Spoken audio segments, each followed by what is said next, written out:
Welcome back to another episode of The Retro Gambler. Today I'm gonna review the Nintendo Virtual Boy, and let's go! I wanna play video games. I wanna play them all day. Yeah.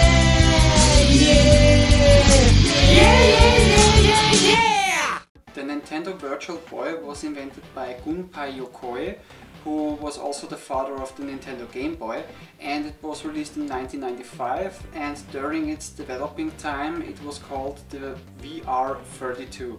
And the retail price of the system was $180, and it was released in Japan and in the United States.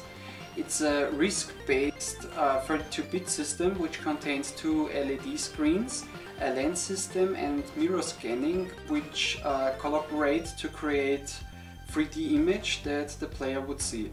It's a monochrome system, also like the Nintendo Game Boy, because it only shows red graphics on a black background. And back in that time they could use LCD color monitors, or could also use other LEDs with the red ones, like the green or the blue. Those were available at the time, but they wanted to cut costs because it would be too the costs were too prohibitive to produce the system and to sell the system. So they used the red LED screens, and the system had a bad reputation right from the beginning, because when you play the system too long, you could get headaches or seizures, and also there was a warning on the box that children under the age of 7 should not play the system because it could damage their eyes permanently.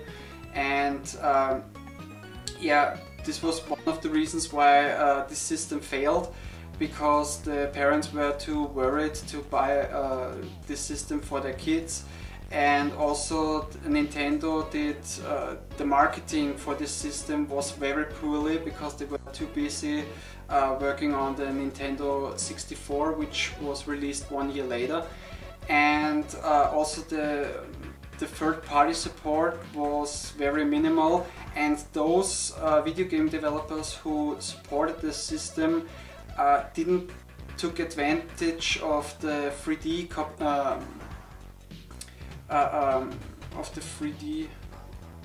capabilities of the 3D of the Virtual Boy system. And yeah, it was only produced from 1995 to 1996. And in 1996 they stopped producing the Nintendo Virtual Boy, and every game that wasn't released at that time, which was still in developing, was stopped. And there are only 22 titles for this system ever released. This is the whole sortiment of the video games for this system. 14 of them were released in America, and 16 were released in Japan. And it's also a region-free system, so you can play the Japanese games or the US titles. And also they marketed the Nintendo Virtual Boy as a portable system, and in the beginning of the developing for the system they wanted to make the system like a virtual reality helmet, so you would wear the system on your head with like a helmet.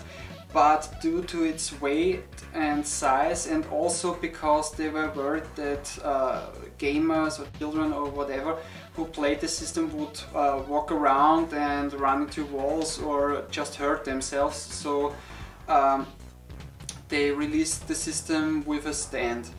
And yeah, for a collector it's a very nice piece of video game history. And yeah, I will show you now the system and also the controller and some of the games that I have. I only have 8 titles yet, but yeah, I will show you them. This is the Virtual Boy system, and as you can see on the front there you have the Virtual Boy label. Underneath the system is the cartridge slot, and this is how you plug in a game. On the sides, on each side you have your speakers. The system is in stereo, and on the top you have two knobs, one to focus, and the second one adjusts the mirrors inside the system. Then here you have a foam visor which keeps the light away, so when you look inside the system you only see the gameplay of the Virtual Boy. And on the bottom you have here the volume control, then a headphone jack, the controller port, and an extension port for a link cable to connect the Virtual Boy to another Virtual Boy and to play games with two players, but the link cable was never released, and yeah, because the system was only 1 year on the market. Okay, this was the system. Then also there's the stand. There's nothing special about the stand, just open it. On the top you have here a clamp to connect it with the Virtual Boy, and here you have a screw so you can adjust the Virtual Boy on the stand. Nothing really special. And here is the controller, and it's a very comfortable controller. It has two D-pads, a select a start button, B and A, and your on and off switch. And on the back, as you can see, you have two trigger buttons, almost like shoulder buttons, and this is the battery pack, and it uses 6 AA batteries. But there was also an AC adapter for the system, and from the games that I only own 8 games, but only 3 of the games use the second D-pad. Normally the second D-pad is useless, but I have 3 titles, Red Alarm, Innsmouth and Teleroboxer. But yeah, let's come to the games. I will show you now some footage, but keep in mind that first of all, to record the games, I have to record through one of the eyepieces, and it's also very hard to play Virtual Boy by looking through the camera, and also I can't show you the 3D effect on the games, because for the 3D effect you had to look through both of the eyepieces. But now let's come to the games that I own. First game is Mario Tennis, and the system came with this game. It's basically a tennis game, and you can choose some of the Mario characters, and the 3D effect on this game is actually nice, and also the graphic is very nice. Just basically a tennis title for this system. Next one is Red Alarm. This is a space shooter in a style like Star Fox, and like I said, this game uses both the D-pads. The left one is for your movements of the spaceship, and with the right one you can strafe left, right, up and down. In this game you can change the camera angles. 2 of the camera angles are from behind the ship, one closer, one far away, and also you have a first person view. And the fourth one is a kind of a side view. It almost looks like Saxon. And yeah, it's a pretty good game. Very good 3D effect in this one. And yeah, it's a very cool game. Next one is Teleroboxer. And it's a first-person boxing game where you play as a robot and you fight against other robots. This one also uses both D-pads. The left D-pad you control the left arm, and with the right D-pad you control the right arm. And very nice graphics, very good 3D effect on this game, and that was Teleroboxer.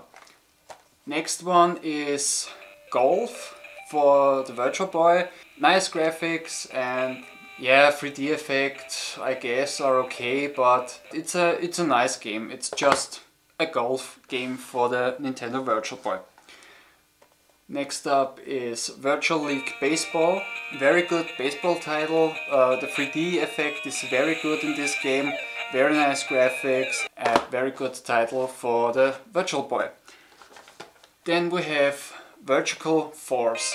This is a horizontal scrolling shooter and the graphics are very nice, but there's not much of the 3D effect in this game because the only 3D effect you have is that you play every stage in two kind of levels, an upper level and a bottom level. You can choose between those both levels during the game, and some enemies are on the upper level and some are on the bottom level. Yeah, it's a nice idea for a game, but not really a 3D game. Then we come to the last two that I have, and those are a little bit rarer. First up is Waterworld. And Waterworld has nice graphics, I have to say. It reminds me of Defender for the Atari 2600. Yeah, it's a very nice game, but it gets pretty fast, pretty boring, I have to say. But like I said, good graphics, the 3D effect is also very good in this game. And like I said, this is one of the rarer titles because I guess it was only released in the United States. This game costs around, let's say, $50 to $70 on eBay normally. Like I said, it's a nice title, but not really a hit title. And the last one that I have is a very rare title. This is Innsmouth. And Innsmouth is a first-person shooter, the only real first-person shooter, because you can play Red Alarm also in a first-person perspective, but in this game you go around in a haunted mansion and fight against some monsters.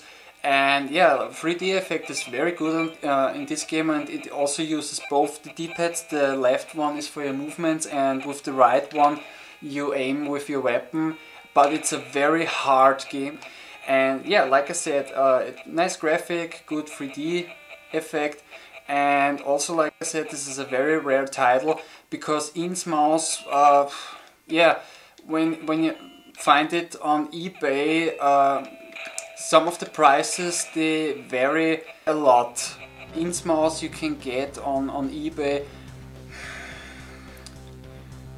I guess between $150 to $250 in mint condition. So this is one of the really rare titles because it was also only released in Japan. And like I said, I wanted to show you also the really rare titles for this game, for the system. The four rarest titles for this system, they are: first is Jack Bros, the US version of the game, not the Japanese version, but the US version. And normally for Jack Bros, the US edition, you have to pay around, I guess, $150 and up. Then the second title is Space Invader, and it was only released in Japan, and for this title you have to pay around $280 and up. Then we have Gundam Dimension War, and this was also a Japan title only and costs around $650 to $700 and up. And finally, the rarest title of them all is Virtual Lab, and I only saw Virtual Lab only one time on eBay, and I'm not 100% sure, but I guess the guy priced the game for $1,000 US dollars. And yeah, pretty expensive title for the Virtual Boy. So this was my review for the Virtual Boy. I hope you enjoyed it. Maybe see you next time. Take care. Bye.